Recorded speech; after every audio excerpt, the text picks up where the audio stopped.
할렐루야, 반갑습니다. 우리 1월 시작한 게 엊그제 같은데 오늘이 벌써 1월의 마지막 주네요. 이제 1월 마지막 주 한 달 동안 어떻게 좀 보내셨나요?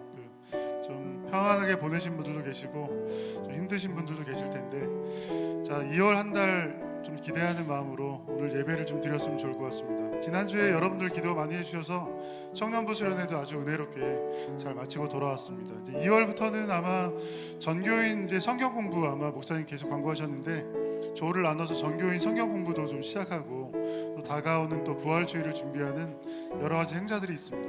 항상 기도하실 때마다 이런 교회들의 행사들, 성도들의 은혜 받는 것들 위해서 한번 기도해 주시면 좋을 것 같고요. 김성국 원사님이 또 약간 몸이 좀 안 좋으신 것 같은데, 계속 환우들 이제 필요하신, 기도가 필요하신 분들 계속 계시니까 많이 좀 기도해 주시고요. 자, 오늘도 이제 어떤 마음으로 왔건 간에 우리 예배하고 찬양하고 기도하면서 밝은 마음 되었으면 좋을 것 같아요. 하나님께서 은혜 주신 만큼 밝은 마음 되어서 기쁜 마음으로 밝은 얼굴로 돌아갈 수 있기를 바라겠습니다. 다 같이 우리 찬양, 주가 보이신 생명의 길, 그리고 1월의 찬양 주가 주 되심을 찬양하면서 예배로 나아가도록 하겠습니다. 주가 보이신 생명의 길, 주가 보이신 생명의 길, 나 주님과 함께 상한 마음을 들이며 주님 앞에 나아가니, 나의 의로운 의 되신 주 그 이름 예수, 나의 길이 되신 이름 예수, 나의 길 오직 그가 아시나니, 나를 발견하신 후에 내가 정금같이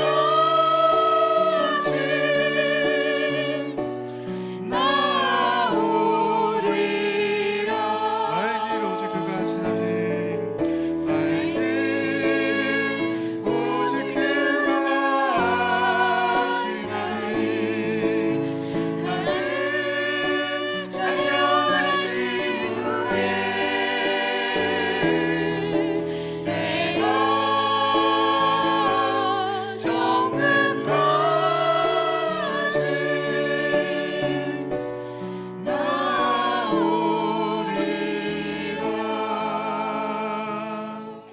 아멘. 우리 1월의 찬양 주가 주 되심을 찬양해 보겠습니다. 유일하신 하나님, 세상 속에 구별된 자를 우리를 세우시는 하나님을 찬양하겠습니다. 내 손에 들려있는, 내 손에 들려있는 지팡이 사용하셔서 주님만이 주 되심을 나타내소서. 맡겨주신 사명을 감당할 힘을 주시고 주 이름만 높이게 하소서. 완악한 세상에서 완악한 세상에서 믿음을 지키는 자로 선하신 주 의지하여 살게 하소서. 거룩한 백성으로 구별된 주의 자녀로 주 이름만 받게 하소서. 나의 하나님,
살아가신 주 의지하여 살게 하소서.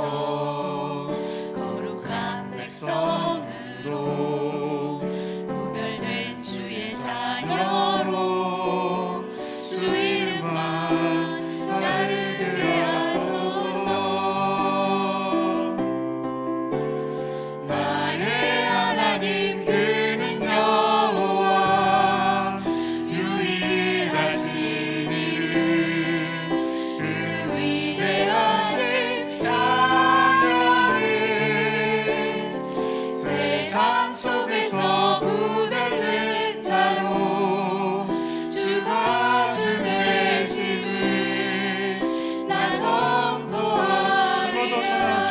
나의 하나님 그는 여호와 나의 하나님 그는 여호와 유일하신 이름 그 위대하신 자녀를 세상 속에서 구별된 자로 주가 주 되심을 나 선포하리라.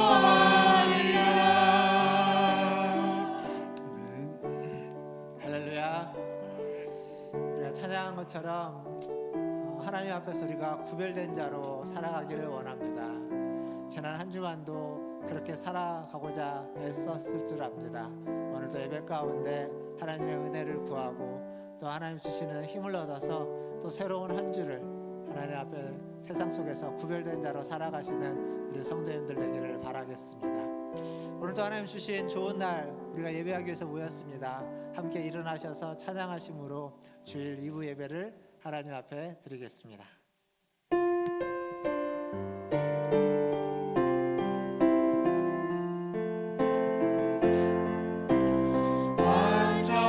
완전하신 나의 주 의의 길로 날 인도하소서. 행하신 모든 일 주님의 영광 다 경배합니다.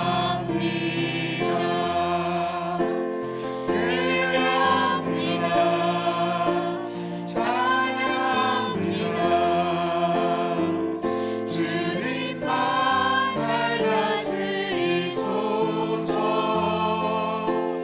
예배합니다. 찬양합니다. 주님 홀로 높임 받으소서. 하나님이 우리에게 복을 주시리니 땅의 모든 끝이 하나님을 경외하리로다. 아멘. 우리에게 복을 내려주시는 하나님, 땅의 모든 끝이 경외하는 것처럼 우리도 주를 경외하며 주님을 예배합니다. 우리의 예배를 받아 주시옵소서. 우리의 예배 가운데 임재하여 주셔서 주님을 사랑하고 주님을 고백하고 주님을 마음껏 노래하며 하나님 주님 앞에 영광을 돌리게 하여 주시옵소서. 더불어서 이 예배 자리에 함께하여 주셔서 하나님을 예배하는 모든 자들의 심령 가운데 은혜를 주어주시고 풍성하게 채워주시고 그의 마음 가운데 하늘의 복을 가득 채워주시옵소서. 오늘 예배를 주님께 의탁하며 우리 구주 예수님의 이름으로 기도하옵나이다. 아멘. 다 함께 성시교독 교독문 25번 시편 47편 함께 교독하겠습니다. 너희 만민들아 손바닥을 치고 즐거운 소리로 하나님께 외칠지어다. 지존하신 여호와는 두려우시고 온 땅에 큰 왕이 되심이로다. 여호와께서 만민을 우리에게 나라들을 우리 발 아래에 복종하게 하시며 우리를 위하여 기업을 택하사 곧 사랑하신 야곱의 영화로다. 하나님께서 즐거운 함성 중에 올라가시며 여호와께서 나팔 소리 중에 올라가시도다. 찬송하라 하나님을 찬송하라. 찬송하라 우리 왕을 찬송하라. 하나님은 온 땅의 왕이심이라. 지혜의 시로 찬송할지어다. 하나님이 뭇 백성을 다스리시며 하나님이 그의 거룩한 보좌에 앉으셨도다. 문 나라의 고관들이 모임이여 아브라함의 하나님의 백성이 되도다. 세상의 모든 망패는 하나님의 것이며 그는 높임을 받으시리로다. 아멘. 다 함께 사도신경으로 신앙을 고백하겠습니다. 전능하사 천지를 만드신 하나님 아버지를 내가 믿사오며 그 외아들 우리 주 예수 그리스도를 믿사오니 이는 성령으로 잉태하사 동정녀 마리아에게 낳으시고 본디오 빌라도에게 고난을 받으사 십자가에 못 박혀 죽으시고 장사한 지 사흘 만에 죽은 자 가운데서 다시 살아나시며 하늘에 오르사 전능하신 하나님 우편에 앉아 계시다가 저로서 산자와 죽은 자를 심판하러 오시리라. 성령을 믿사오며 거룩한 공회와 성도가 서로 교통하는 것과 죄를 사하여 주시는 것과 몸이 다시 사는 것과 영원히 사는 것을 믿사옵나이다. 아멘. 다 함께 앉으셔서 찬양하신 후에 우리 김정한 장로님 나오셔서 기도해 주시겠습니다.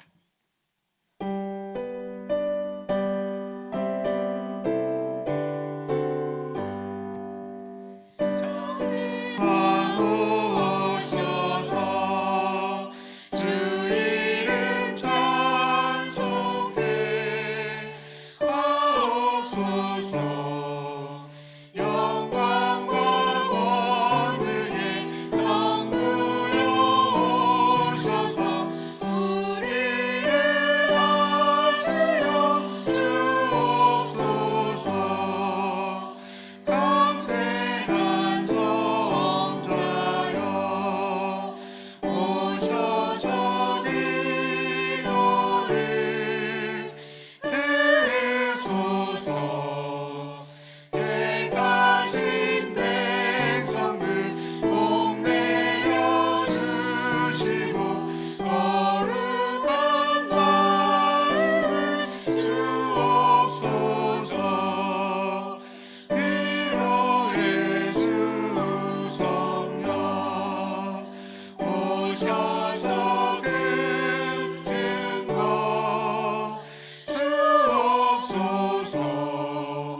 전능한 주시여 각 사람 마음에서 떠나지 마시고 계십소서. 성삼위 일체께 하나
영광과 존귀와 찬양을 받으시기에 합당하신 하나님 아버지, 지난주 혹한 가운데서도 우리들을 지켜주시고 오늘 주의 날 예배의 자리로 인도해 주시니 감사합니다. 새해가 시작된 지도 벌써 한 달이 다 되어 갑니다. 새해를 시작하면서 결심했던 일들이 작심삼일이 되지 않았나 뒤돌아봅니다. 주님만 의지하며 주의 뜻을 따라 살기로 결심했지만 세상을 바라볼 때도 있었고 주의 뜻보다 내 뜻과 내 소견이 옳은 대로 말하고 행동할 때가 많았습니다. 주님 회개하오니 주님의 보혈로 깨끗하게 씻어주시고 모든 것 되시는 주님을 의지하며 주님의 선하시고 기뻐하시고 온전하시는 뜻을 분별할 수 있도록 도와주시며 그 뜻대로 순종하며 살아가도록 도와주시옵소서. 교회를 위해서 기도합니다. 우리 교회가 진리의 터 위에 굳건히 서도록 도와주시옵소서. 올해는 3가지 방법으로 성경 통독이 진행되고 있습니다. 말씀을 듣고 읽고 묵상할 때 깨닫는 은사를 주시고 그 말씀대로 살아갈 수 있는 믿음도 허락하여 주시옵소서. 2024년 표어가 러브 어게인을 늘 마음에 새기며 주님의 십자가의 사랑을 더욱 깊이 깨닫도록 은혜 주시고 그 사랑에 감사하며 또 주님을 더욱 뜨겁게 사랑하며 교회와 이웃과 세상을 섬기며 살아가는 성도들이 되도록 은혜 내려 주시옵소서. 우리 교회 주일학교가 겨울 성경학교와 겨울 수련회를 은혜 중에 마치게 하셨으니 감사합니다. 어려서부터 또 청년의 시대에 하나님의 말씀과 교훈으로 믿음의 기초를 잘 다져서 하나님의 자녀답게 살아가며 더 나아가 주님의 제자로서의 삶을 살도록 은혜 내려 주시옵소서. 수고하신 목사님과 전도사님, 교사들을 위로해 주시고 저들의 기도를 들어주셔서 더욱 풍성한 열매를 맺을 수 있도록 축복해 주시옵소서.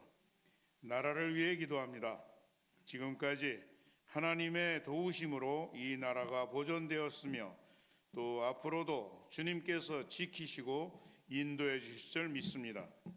여러 가지 문제와 갈등이 있지만 모든 지도자들에게 지혜와 능력을 주셔서 잘 극복해내며 진정한 화합과 평화가 임하도록 역사해 주시옵소서.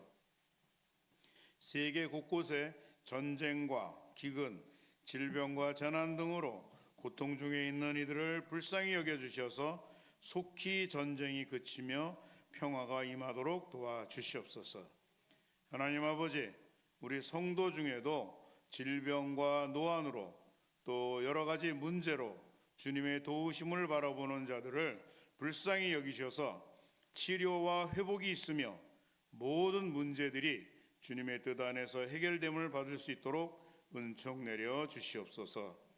이 시간 말씀 전하시기 위해 단위에 세우신 목사님께 능력과 지혜를 부어주셔서 생명의 말씀을 전하실 때 담대하게 하시며 듣는 모든 자들에게 은혜가 넘치게 하여 주시옵소서. 예배를 위해 각자의 자리에서 헌신하는 모든 이들에게 축복하시고 기억해 주시고 기쁨과 새 힘을 주시옵소서. 사망 권세 이기시고 부활의 첫 열매 되셔서 우리에게 이금을 주시는 주님을 찬양하며 예수 그리스도 이름으로 기도합니다. 아멘.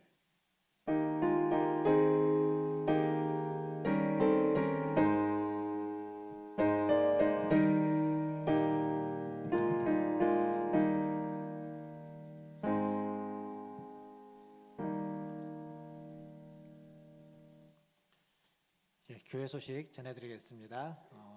어제까지로 해서 우리 청년부 수련회가 끝났습니다. 그래서 우리 청소년부, 어린이부서, 또 우리 청년부 겨울 성경학교와 수련회가 잘 마쳤습니다. 관심 가져주시고 기도해 주신 우리 성도님들께 감사를 드립니다. 오늘 2부 예배 후에 우리 기관별로 원래로 모이도록 하겠습니다. 그리고 예배 후에 바로 본당에서 그 소그룹 리더 OT라고 되어 있는데요. 아까 장로님 잠깐 안내를 했지만 2월 달에 설 연휴가 지나고 나서 우리 이제 2월 18일 주간일 것 같은데요. 더 같이 전 교인이 함께 말씀 듣고 또 같이 소그룹으로 간단한 성경 공부, 간단한 나눔의 시간을 가지려고 합니다. 그래서 예배 마치고 함께 다 같이 모일 수 있도록 좀 관심 가져 주시고 또 기도해 주시고 그렇게 함께 나눔을 통해서 예배 받은 은혜가 더 풍성해지고 또 서로를 위해서 더 기도하는 그러한 시간이 되기를 바라겠습니다.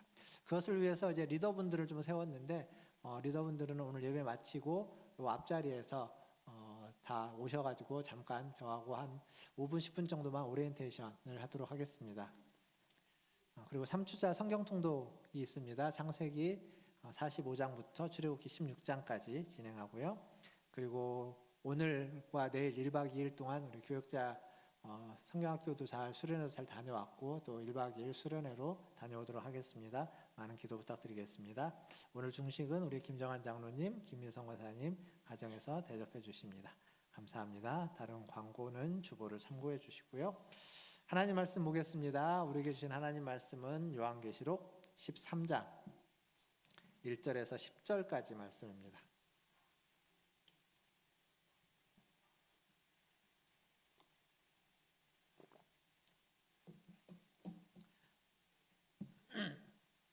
요한계시록 13장 1절에서 10절까지 말씀 저와 한 절씩 교독하도록 하겠습니다. 제가 먼저 1절 읽겠습니다. 내가 보니 바다에서 한 짐승이 나오는데 뿔이 10이요 머리가 7이라 그 뿔에는 10 왕관이 있고 그 머리들에는 신성모독하는 이름들이 있더라. 내가 본 짐승은 표범과 비슷하고 그 발은 곰의 발 같고 그 입은 사자의 입 같은데 용이 자기의 능력과 보좌와 큰 권세를 그에게 주었더라.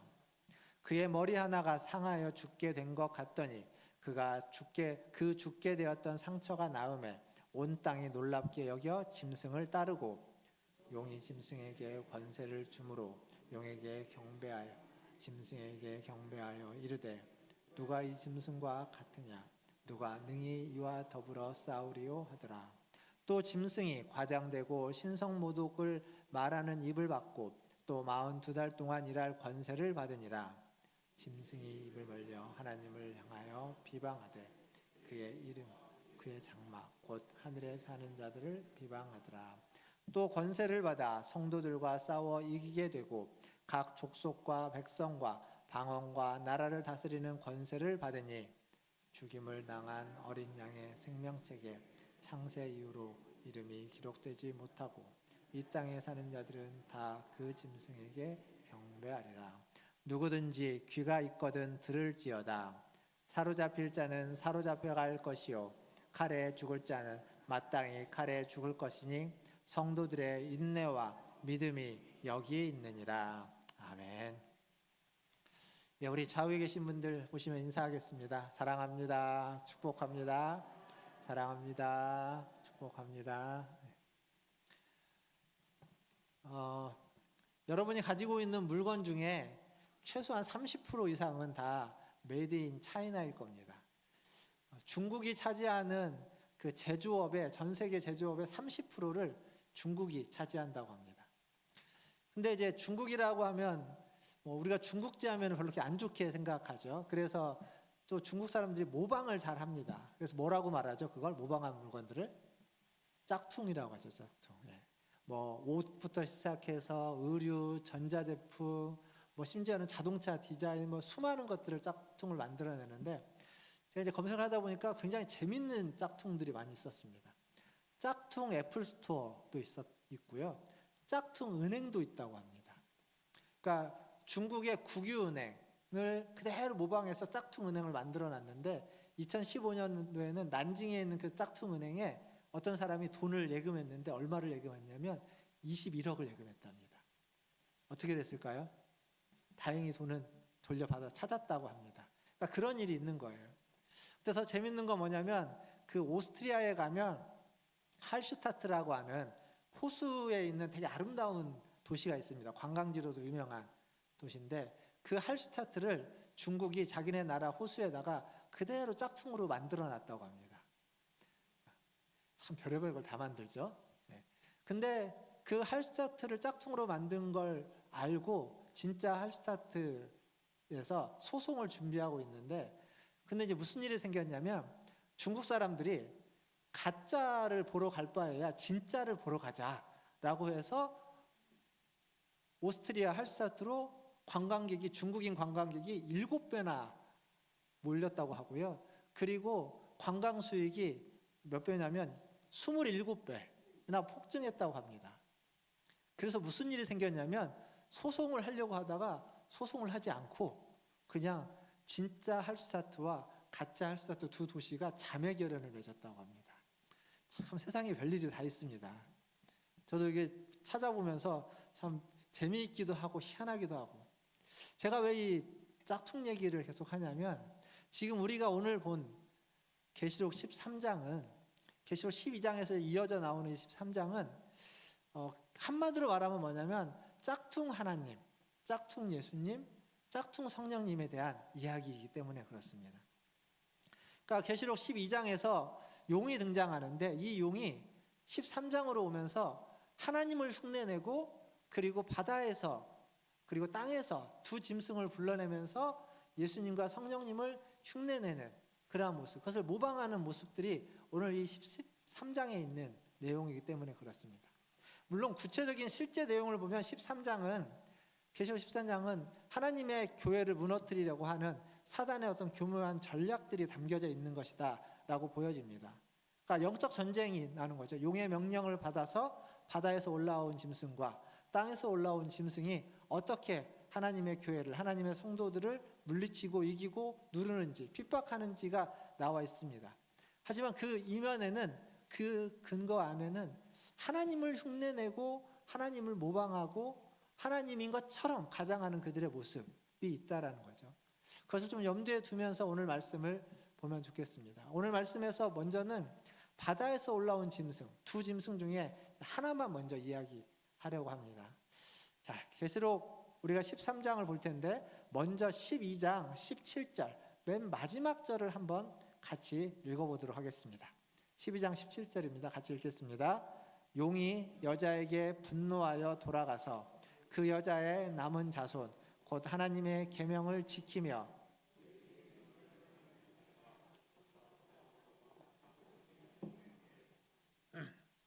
여기 보면 계시록 12장에서 용이 이 여자를 박해하고 이 여자를 해하려고 했습니다.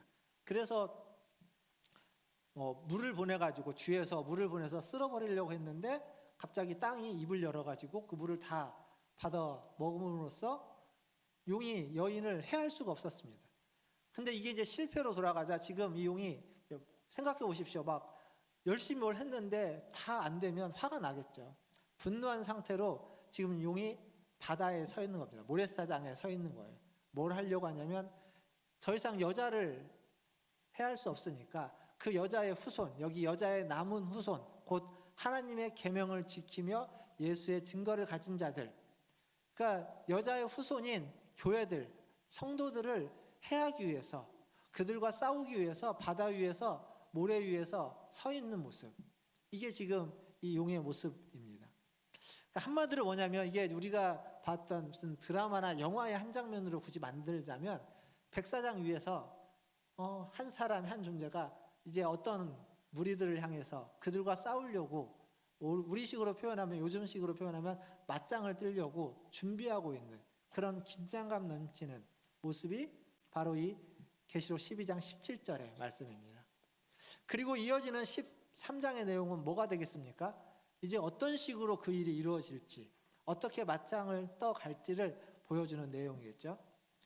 그러니까 용이 여자를 해치지 못하자 이제 여자의 후손들을 공격하려고 하는데, 후손을 공격하는 데 있어서 자기가 직접 전면에 서서 등장하지 않고 자기의 부하라고 할까요? 혹은 자기가 만들어낸 존재라고 할까요? 불러낸 존재, 바다에서 나오는 짐승과 땅에서 나오는 짐승을 내세워서 그 여자의 후손들을 핍박하고 공격하려고 하는 겁니다.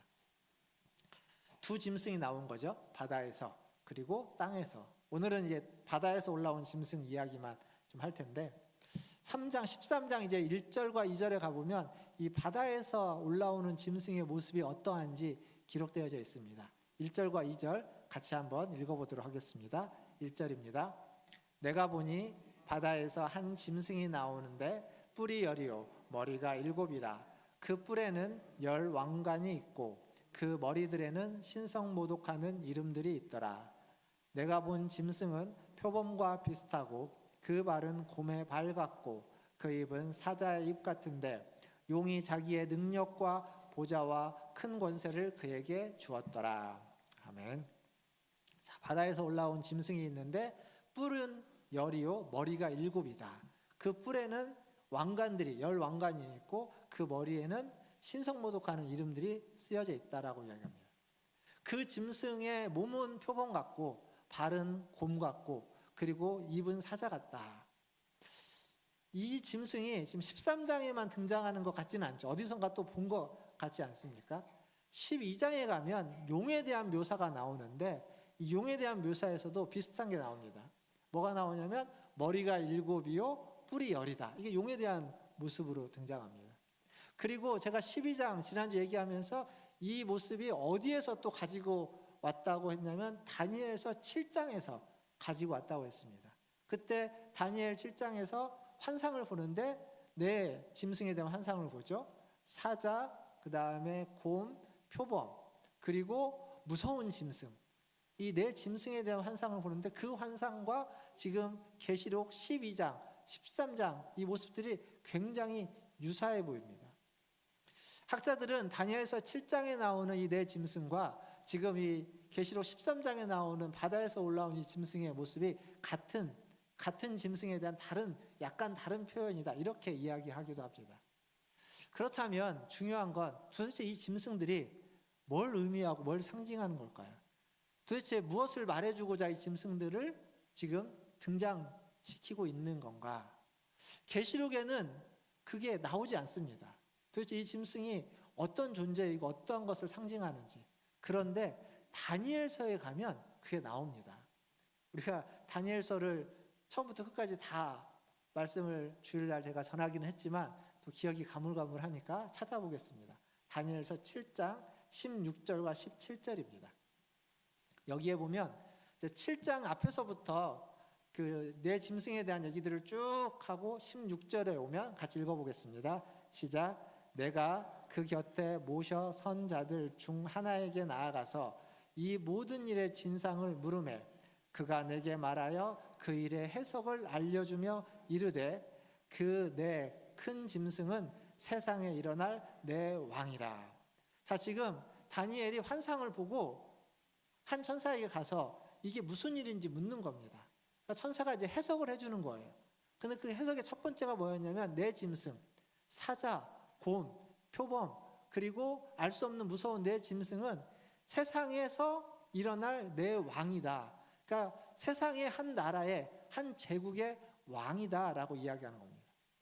그 내 왕을, 내 제국을 제가 뭐라고 말씀드렸냐면 바벨론, 그리고 성경에는 바사, 페르시아라고 하죠. 페르시아, 그리고 헬라와 로마 제국 이렇게 말씀드렸습니다. 계시록이 아니라 다니엘서 할 때 그렇게 말씀을 드렸습니다. 결국 이건 무슨 얘기냐면 이 바다에서 올라오는 짐승, 다니엘이 환상으로 봤던 그 짐승은 뭐냐면 하나님을 믿지 않는 거대하고 강력한 이방의 나라, 이방의 제국들을 의미하는 겁니다. 생각해보면 중세시대가 보통 기독교 국가라고 하죠. 그러나 중세시대는 기독교적인 신앙적으로 보면 가장 암흑기였다고 말합니다. 기독교 국가인데 신앙적으로는 암흑기였습니다.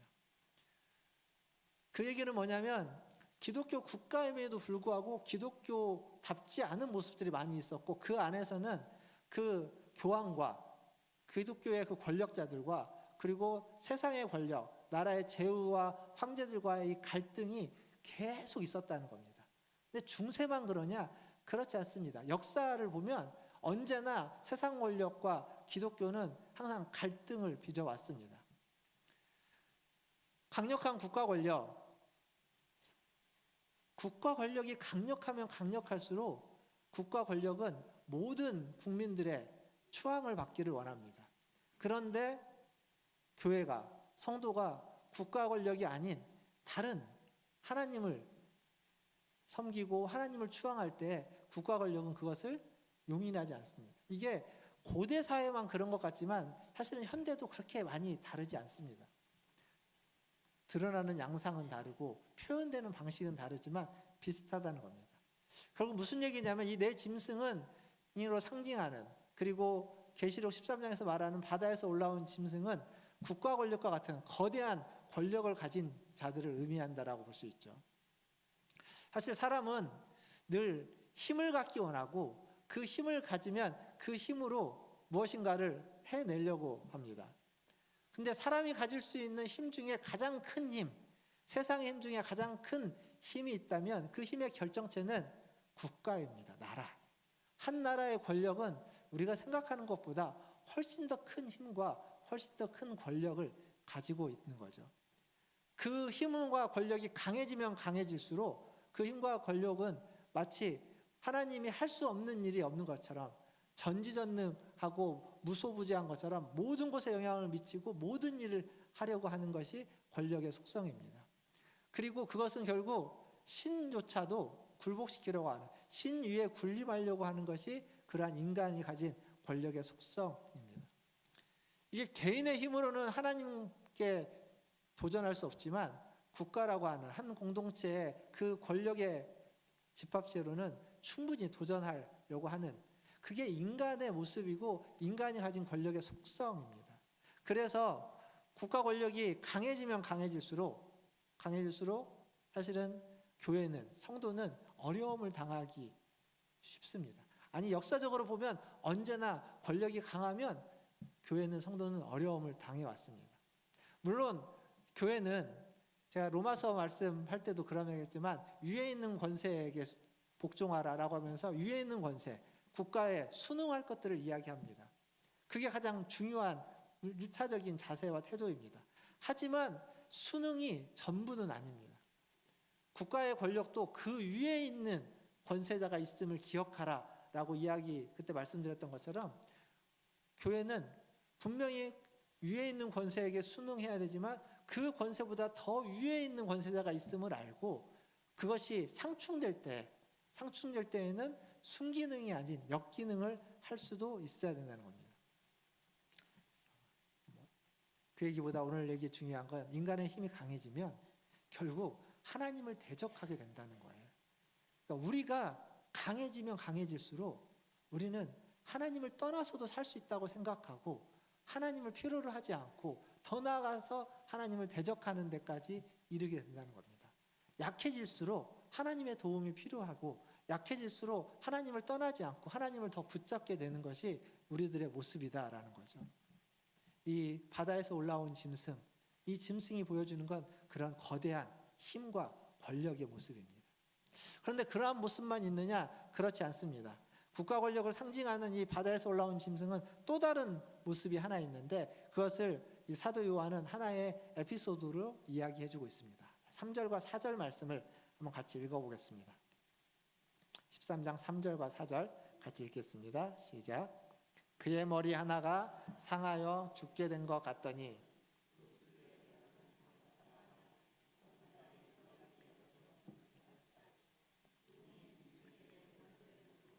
용에게 경배하며 짐승에게 경배하여 이르되 누가 이 짐승과 같으냐, 누가 능히 이와 더불어 싸우리요 하더라.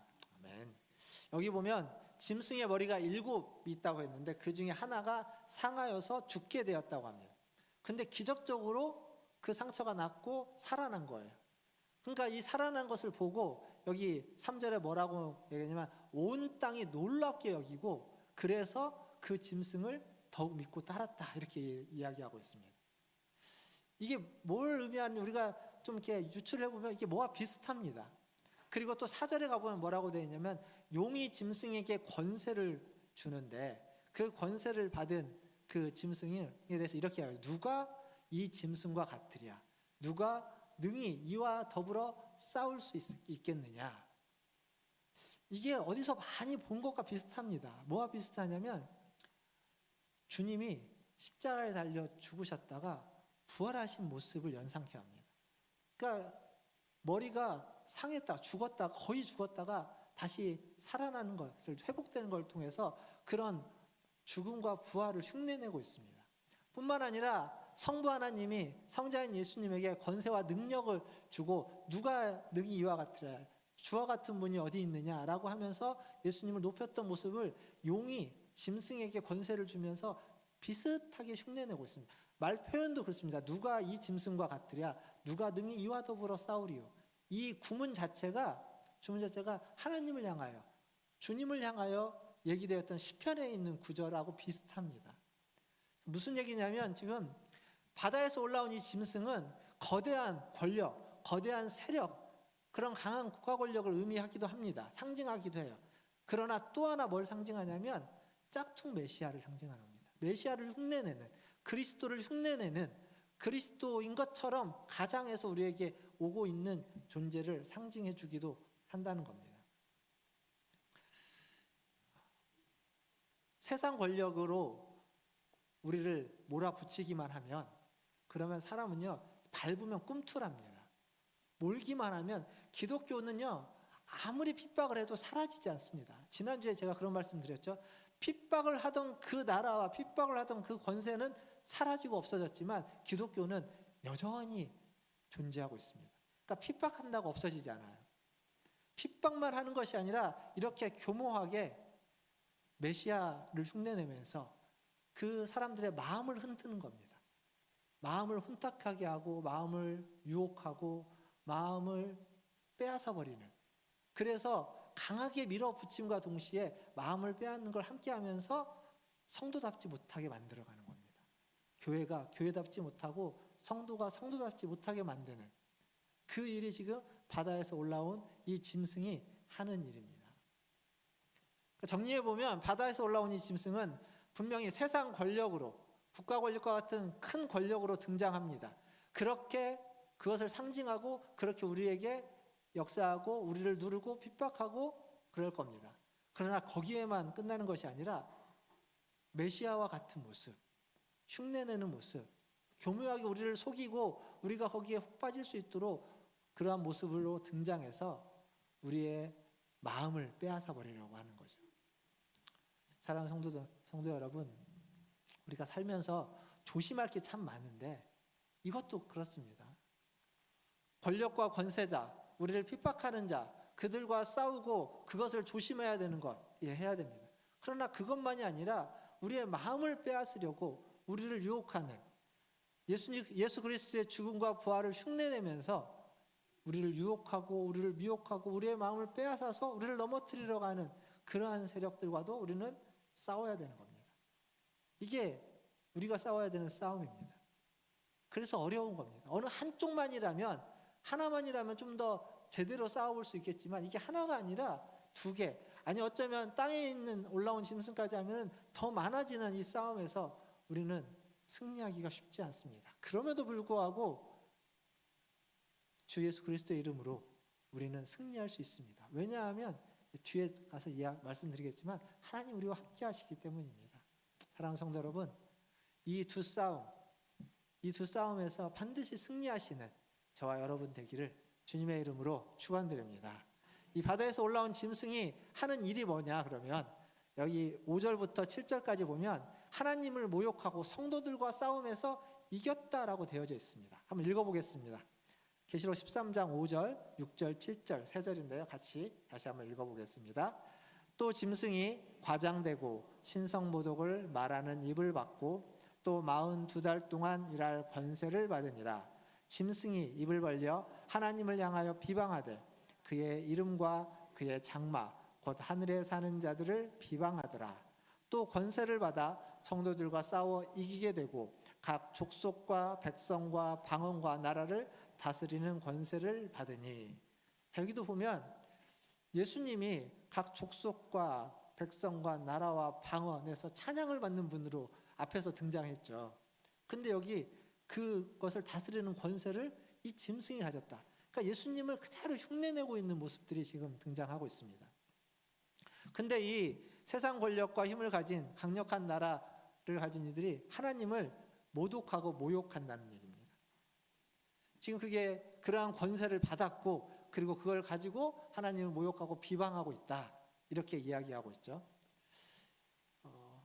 뿐만 아니라 이 권세를 가진 이들은 성도들과 싸워서 또한 이겼다라고도 이야기하고 있습니다.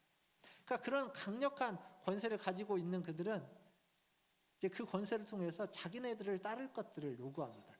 근데 따르지 않을 때, 그러니까 쉽게 말하면 배교할 것을 요구하는데 배교하지 않을 때에는 그들의 힘을 사용해서 박해하고 죽이게 되는 겁니다. 그래서 순교자들이 생겨나는 겁니다.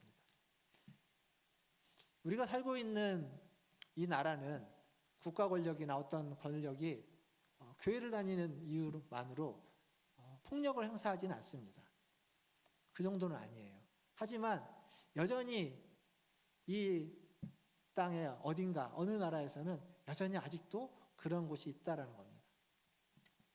세계 기독교 백과를 편집했던 데이비드 바레트라는 사람이 조사한 바에 따르면 예수님의 초림 이후에 2000년 동안 순교자의 수는 약 7천만 명이 넘는다고 합니다. 7천만 명. 7천만 명이면 우리나라 인구, 남북한을 합친 인구 정도 되나요? 어마어마한 수죠. 어떤 학자는 우리나라 이 한국 땅의 순교자의 수는 20만 명 정도 된다 이렇게 이야기하기도 합니다. 정확한 수는 아닐 겁니다. 하지만 그만큼 많다는 겁니다. 이게 어찌 적은 수겠습니까? 세상이 폭력으로 성도를 공격하는 일이, 그러한 일은 지금도 역사 속에서 일어나고 있고 내 눈앞에서 벌어지지 않는다고 없는 일이 아니다라는 거죠.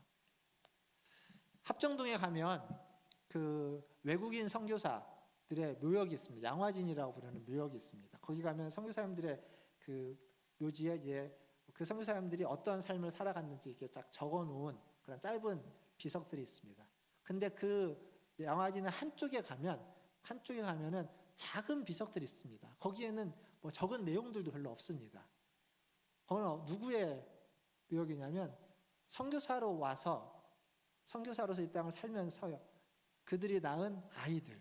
근데 너무 어린 나이에 풍토병 때문에, 그리고 의료 혜택을 제대로 받지 못해서 그냥 태어난 지 얼마 안 돼서 죽은 아이들의 묘역이 한쪽에 이렇게 모여 있습니다. 거기에는 기록할 게 없는 거예요. 이름, 태어난 날, 죽은 날, 이거밖에는 기록할 게 없죠. 말도 못하는 아이들 수없이 많이 죽었는데, 어떤 사람들은 그 어린아이의 죽음을 보면서 이게 아무 의미가 없는 죽음 아니겠느냐, 그들을 그렇게 죽음에 내모는 게 부모로서 할 일이냐, 부모가 무지해서 그런 거 아니냐, 이렇게 이야기할 수도 있습니다. 예, 그렇게 생각이 들기도 할 겁니다. 하지만 우리가 기억해야 하는 건 뭐냐면 선교사들의 그 순교는 선교를 직접 한 그들만의 몫이 아닙니다. 함께 했던 자녀들, 태어나서 며칠이 안 되어서 죽은 그 아이들, 그들의 죽음도 저는 순교라고 이야기하고 싶습니다. 그러니까 그만큼 별것 아닌 거라고 치부할 수도 있고, 혹은 그 소중한 존재를 왜 그렇게 함부로 했느냐고 할 수도 있지만, 그것은 어쩌면 그들의 죽음을 모욕하는 것이다 라고 말할 수 있습니다.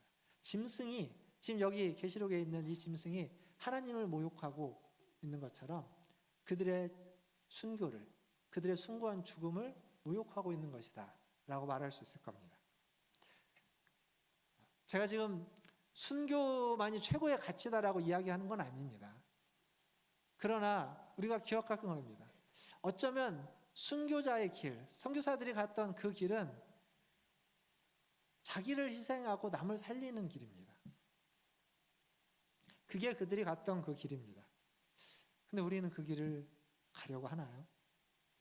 사실 그리스도인이라는 건 나를 위하여 누군가 죽었다는 걸 믿고 받아들이고 그것에 감사하고 그것이 복인 줄 알고 사는 겁니다. 근데 거기서 끝나는 게 아니죠. 그리스도인은 그렇게 그리스도를 따르는 자인 겁니다. 즉 그리스도를 따라서 나도 나를 희생해서 다른 사람을 살리고 다른 사람을 세우고 다른 사람을 높이고 섬기는 일, 그게 그리스도인으로 살아가는 겁니다. 그러니까 그리스도인이 되는 건 분명 누군가의 희생에 의해서 그 은혜로 된 거지만 그리스도인으로 살아가는 건 누군가를 위해서 희생해야만 한다는 것을 말해주는 겁니다. 희생하지 않으면 그러면 그리스도인으로 살아가지 않는다는 겁니다. 결국 그렇게 놓고 보면 굳이 우리가 가는 길이 순교자의 길은 아닐지 모르겠지만 순교자의 길과 전혀 다르지 않는 길입니다. 가치가 똑같습니다. 나를 희생해서 남을 살리는 것, 내가 뒤로 물러나고 남을 앞에 세우는 것, 나보다 남을 높이 여기고 나보다 남을 더 중요하게 여기고 내 생각보다 다른 사람의 생각을 더 귀하게 여길 줄 아는 것, 그게 순교자의 길이고 그게 그리스도인이 마땅히 걸어가야만 하는 길이라는 겁니다. 그리스도인으로 살아가는 건 내가 가지고 있는 꿈과 계획과 자아를 실현하는 길이 아닙니다. 그건 그리스도인의 길이 아닙니다. 그리스도인의 길은 내 꿈과 내 자아를 실현하는 게 아니라 하나님의 꿈과 하나님의 뜻을 실현하는 것이고 다른 사람의 꿈과 다른 사람의 생명을 살리는 일, 그게 그리스도인으로서 살아가는 길의 최종적인 지향점이고 목표점입니다. 사랑하는 성도 여러분, 그리스도인답게 사시길 바랍니다. 나를 희생해서 남을 살리는, 나의 것을 뒤로 두고 다른 사람을 앞에 세울 수 있는 그렇게 그리스도인다운 삶을 살아가시는 저와 여러분 되기를 주님의 이름으로 축원드립니다. 이제 말씀을 맺겠습니다. 우리가 살고 있는 세상은 그렇게 우호적이지 않습니다. 신앙을 가지고 있는 우리들에게 그렇게 우호적이지 않아요. 예전에는 좀 그랬는지 모르겠지만 지금 그렇지 않죠. 뿐만 아니라 계시록에 등장하고 있는 예수님도 그 모든 환난과 고통으로부터 우리를 다 건져주겠다고 말하지 않습니다. 그렇게 만사 형통케 해주시는 분이 아닙니다. 생각해 보십시오. 소아시아 7교회가 지금 핍박을 당하고 있고 환난 가운데 있는데 예수님은 그 사이를 거니신다고 이야기하지 그곳에서 그들을 건진다고 말하고 있지 않습니다. 뿐만 아니라 오늘 우리가 읽었던 말씀의 마지막 10절, 오늘 본문의 마지막인 10절을 한번 보겠습니다. 10절에 뭐라고 적혀 있냐면 같이 한번 읽겠습니다. 13장 10절입니다. 시작. 사로잡힐 자는 사로잡혀 갈 것이요 칼에 죽을 자는 마땅히 칼에 죽을 것이니 성도들의 인내와 믿음이 여기 있느니라. 자, 여기 보시면 10절에 뭐라고 적혀 있냐면 사로잡혀 갈 자는 사로잡혀 가고 그리고 칼에 죽을 자는 마땅히 칼에 맞아 죽을 것이다. 이렇게 이야기합니다. 즉 거대한 힘 앞에서, 거대한 속임수 앞에서, 그 권력 앞에서 우리는 아무것도 아닌 겁니다. 그냥 사로잡혀 가고 그리고 칼에 맞아 죽임을 당할 수밖에 없는 그런 존재가 우리들인 겁니다. 성도는 그런 존재들입니다.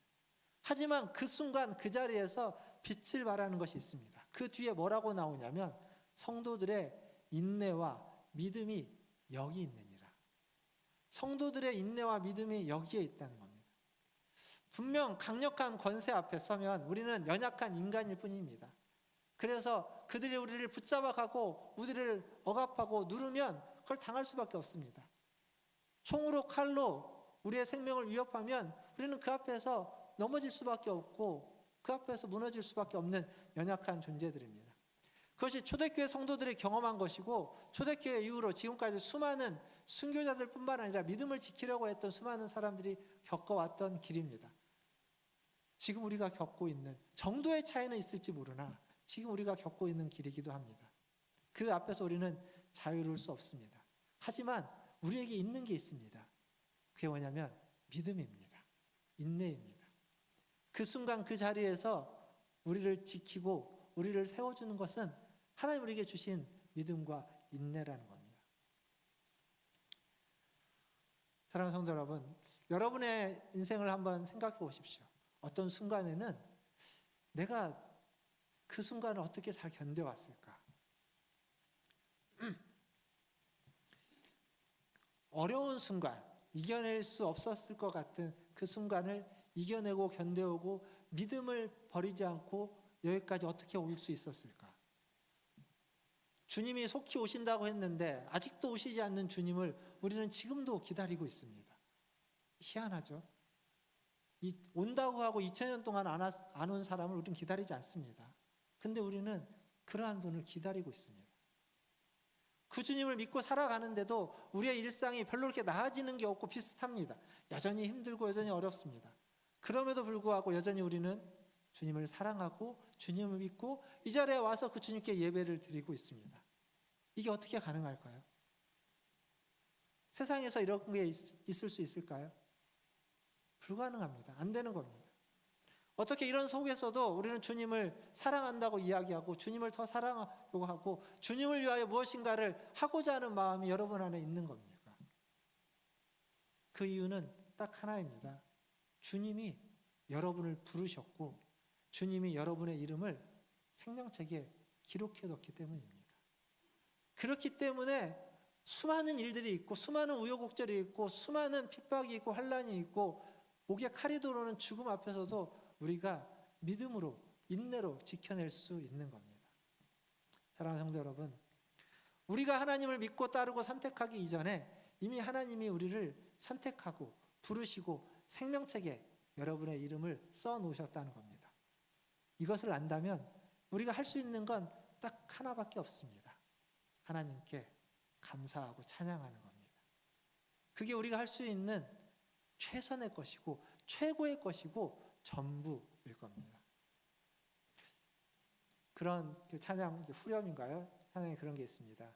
내가 할 수 있는 것은 오직 감사와 기도, 이런 곡이 있어요. 내가 할 수 있는 건 감사와 기도밖에 없다는 겁니다. 오늘 우리가 하나님 앞에 기도할 때에도 우리가 할 수 있는 건 그거밖에 없습니다. 하나님 우리를 그 생명책에 기록해 놓고 그 수많은 환난으로부터 바다에서 올라온 짐승, 아무리 큰 권세와 권력이 우리를 눌러도 아무리 우리를 현혹시키려고 미혹시키려고 아주 진짜 같은 짝퉁처럼 진짜 같은 짝퉁이 우리 앞에 와서 우리를 넘어뜨리고 속이려고 해도 넘어질 수도 있죠. 속을 수도 있습니다. 하지만 주님 우리를 다시 건져서 올려서 우리를 지키시고 보호해 주시고 마지막 때까지 우리를 이끌어 주실 줄 믿습니다. 그 주님께 감사와 찬양을 하는 저와 여러분 되기를 주님의 이름으로 축원드립니다. 기도하겠습니다. 기도하실 때 우리가 이해되지 않는 일들이 지금까지도 있었고 앞으로도 있을 수 있습니다. 믿음이 흔들리는 순간도 있을 수 있습니다. 그럼에도 불구하고 지난 시간을 돌아보면 그것을 견뎌오고 믿음을 지켜왔습니다. 주님을 기다리고 있습니다. 2000년 동안 기다렸던 그 주님을 우리도 또 기다리고 있습니다. 여전히 주님을 사랑하는 마음이 우리 가운데 있습니다. 그리고 그 마음이 더 커지기를 더 원하고 있습니다. 우리 주님 앞에 기도할 때 하나님 우리를 부르셔서 생명책에 우리의 이름을 기록해 주셔서 감사합니다. 하나님 그 하나님의 부르심에 합당하게 살아가게 하여 주시고 우리의 믿음이 우리의 인내가 사라지지 않고 하나님 앞에서 더욱 첨예해지고 더욱 풍성해지고 더욱 견고해지며 더욱 진실되게 하여 주시옵소서. 그래서 순간순간 감사하고 순간순간 찬양하는 우리들 되게 하여 주시옵소서라고 같이 한 목소리로 기도하며 나아가겠습니다. 하나님 아버지 감사합니다. 오늘도 하나님의 아버지 하나님 주님 앞에 하나님을 하나님의 손에서 하나님의 이름을 하나님 잡아주시옵소서. 하나님 믿게 주시옵소서. 하나님 우리를 불어주시옵소서. 하나님 주님을 믿고 믿음으로 사랑하는 하나님 우리의 성도들 되게 하여 주시옵소서.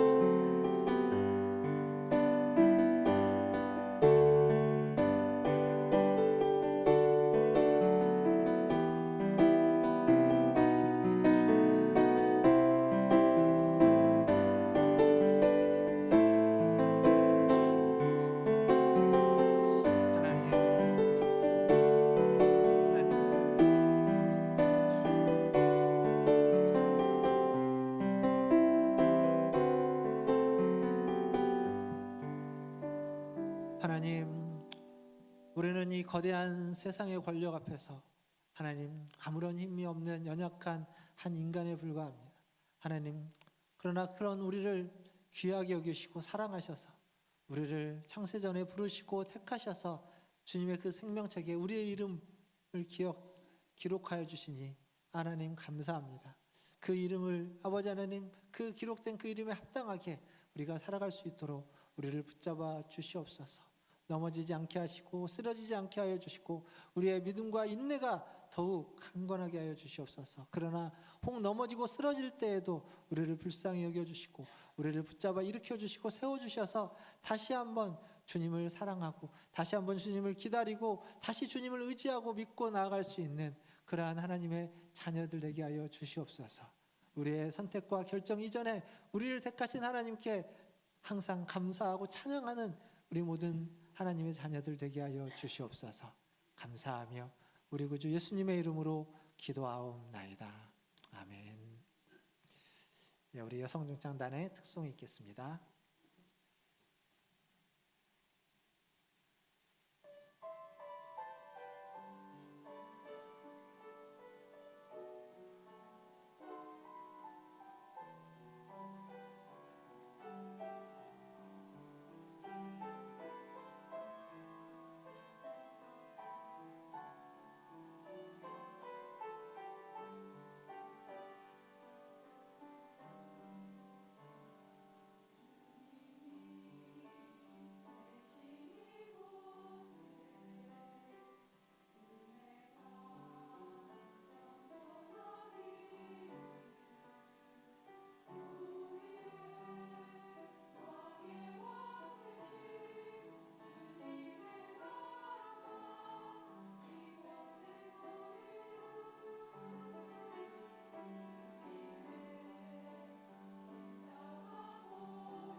아멘. 감사합니다. 제가 몇 분인가 세었더니 딱 12분이시네요. 오늘 앞에 서신 분이. 괜히 12를 하니까 왠지 딱 뭔가 맞는 듯한 느낌, 뭉클해지는 느낌입니다. 찬양팀 나와주시고요. 우리 499장 찬양하시면서 준비하신 예물 하나님 앞에 드리도록 하겠습니다.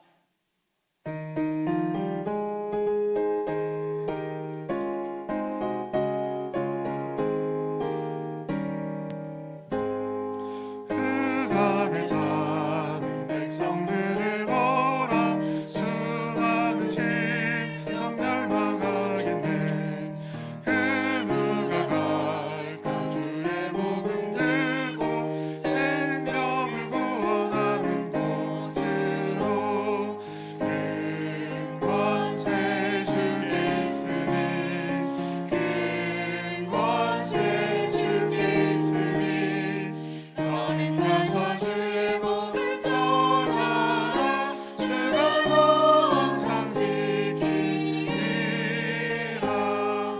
구원의 문은 넓게 열렸으니 십자가 분명 일어나거라 너희의 힘을 하나로 뭉쳐서 죄악의 쇠사슬을 끊어라 큰 권세 주께 있으니 큰 권세 주께 있으니 너는 가서 주의 복음 전하라 주가 너 항상 지키리라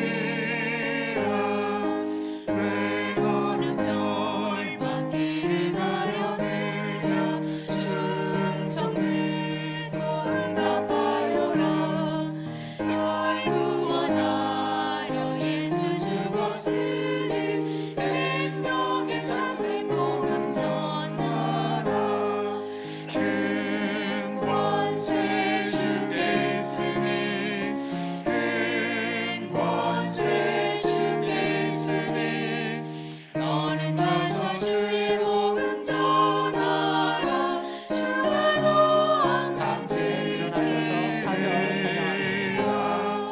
온 천하 만민 승리의 은혜를 영광과 찬송 주께 드리네 속죄함이 구원 받았으니 기쁘게 할렐루야 부르세 큰 권세 주께 있으니 큰 권세 주께 있으니 너는 가서 주의 복음 전하라 주가 너 항상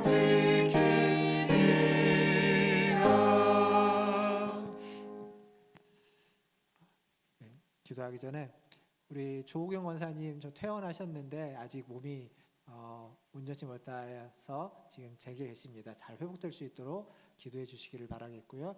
우리 김성봉 권사님과 또 보이지 않는 권사님 몇 분 계시는데 또 건강을 하나님께 지켜달라고 항상 기도할 때마다 기억하고 기도해 주시기를 바라겠습니다. 기도하겠습니다. 하나님, 우리를 지키시고 보호하시고 우리를 부르셔서 주의 백성 삼아주시고 주의 자녀 삼아주시니 감사합니다. 우리에게 빛이 되시는 하나님, 그 빛을 따라가게 하여 주시고 우리에게 믿음을 주신 하나님, 그 믿음으로 인내하며 믿음으로 이 세상 풍파를 견뎌내고 이겨내고 하나님 겪어가며 하나님 극복해가며 살아갈 수 있도록 하나님 은혜 베풀어 주시옵소서. 하나님 연약한 육신을 가진 우리 성도들 기억하시고 하나님 그들의 몸에 하나님 그들의 마음에 그들의 영혼에 안수하시고 은혜 베풀어 주셔서 속히 이겨내고 잘 회복될 수 있도록 회복할 수 있도록 하나님 붙잡아 주시옵소서. 아버지 하나님, 오늘 또 주님이 부르셔서 예배 자리에 나왔습니다. 이 예배 자리에 올 때 빈손으로 오지 않고 주신 물질 중 일부를 구별하여 주님께 드렸습니다. 이 물질이 쓰이는 곳에 주님의 뜻이 이루어지고 주님의 나라가 이루어지며 하나님의 그 영광이 나타나게 하여 주시옵소서.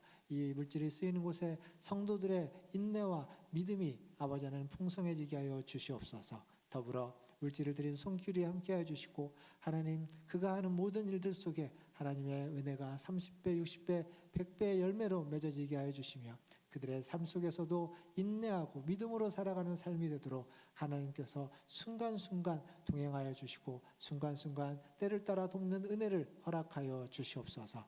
그때그때마다 주님을 찾고 그때그때마다 주님을 부르게 하여 주시고 하나님 그때가 되기 전에 하나님 미리 주님을 찾고 부르며 주님 앞에 나아가고 주의 말씀 앞에 나아가는 우리 성도들 되게 하여 주시옵소서. 부득이하여 드리지 못한 손길이 있습니까? 주님 그에게도 자비와 긍휼을 베풀어 주시고 하나님 드릴 수 있는 물질과 드리고자 하는 마음과 믿음을 주셔서 하나님 앞에 기쁨으로 나와 드릴 수 있는 인생이 되게 하여 주시옵소서. 우리 모든 성도들 하나님 앞에 감사와 찬송과 영광을 올려드리는 하나님 우리 모든 성도들 되게 하여 주시고 예배의 시간만이 아니라 하나님 매일매일 순간순간 하나님께 감사하며 찬양하는 우리 성도들 되게 하여 주시옵소서. 모든 것을 주의 손에 의탁하며 우리 구주 예수님의 이름으로 감사하며 기도하옵나이다. 아멘.